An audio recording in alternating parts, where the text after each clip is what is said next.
ഒരു സുന്ദരിയായ പെൺകുട്ടിയെ ഞാൻ കണ്ടടാ. എന്റെ മനസ്സിലൂടെ പതിഞ്ഞു. എനിക്കുള്ള മറക്കാനേ കഴിയുന്നു.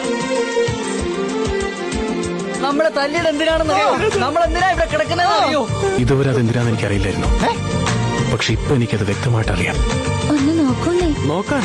അയ്യേ, മുഖം കാണിച്ച് സംസാരിക്കും. എന്റെ അമ്മ, നിങ്ങളെ ചെറുപ്പക്കാര് ഞങ്ങളുടെ കണ്ണുകളിലേക്ക് നോക്കി വീഴ്ത്തി കളയും. അതുകൊണ്ടാണോ ഇങ്ങനെ വയറ് കാണിച്ചുകൊണ്ട് നിൽക്കുന്നത്?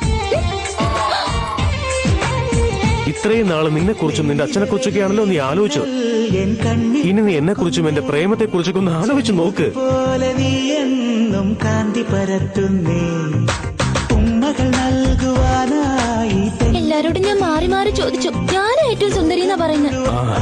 അവരത് വെറുതെ പറയുന്ന. എനിക്കും അങ്ങനെ തന്നെയാ തോന്നിയത് സാർ. പൂഞ്ചോലയായി നീ ചിരിതൂകി മാഞ്ഞോ, പൂമ്പാറ്റയായി നീ ദൂരേക്കകം. ശുഭലക്ഷ്മി കിട്ടുന്ന ഒരു സമയമുണ്ട്. അതിനുള്ളിൽ നീനെ കൊണ്ട് തീർച്ചയായിട്ടും ഐ ലവ് യു എന്ന് പറയും. നിറങ്ങൾക്കാവുമോ വെല്ലുവാൻ നിൻ മണിച്ചന്തം, അതേതോ മായയോ എന്നിലായി. ഞാൻ നിന്നെ മറക്കാൻ ശ്രമിച്ചു നോക്കി, നിറങ്ങൾക്കാവുമോ പക്ഷെ കഴിയുന്നില്ലല്ലോ. നിൻ മണിച്ചന്തം, അതേതോ മായയോ അവളെ വിളിച്ചോണ്ട് പോയി. എന്നിലായി പിന്നി നിൽക്കുന്നു.